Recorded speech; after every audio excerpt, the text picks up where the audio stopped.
চট্টগ্রামের ফটিকছড়িতে অভিযান চালিয়ে বড় সাজ্জাদ বাহিনীর অন্যতম সহযোগী শুটার কালা মোবারক সহ 4 জনকে গ্রেপ্তার করেছে পুলিশ।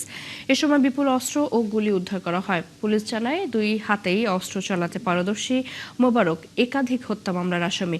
বৃহস্পতিবার জেলা পুলিশ কার্যালয়ে সংবাদ সম্মেলনে এসব তথ্য জানান পুলিশ সুপার মাসুদ আলম।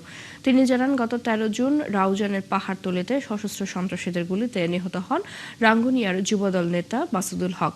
ওই হত্যাকাণ্ডে অংশ নিয়ে 5 জনের মধ্যে 4 জন গ্রেপ্তার হলেও পলাতক ছিলেন মোবারক।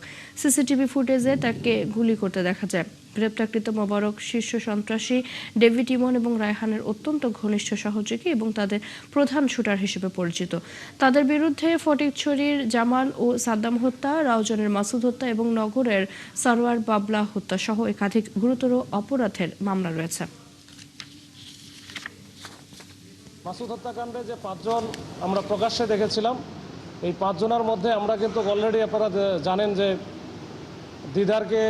দিদার, আফসার, ধামা ইলিয়াস এবং সর্বশেষ এই কালা মোবারককে আমরা ধরলাম। মানে 4 জনকে আমরা ধরে ফেলেছি, আর 1 জন বাদ আছে।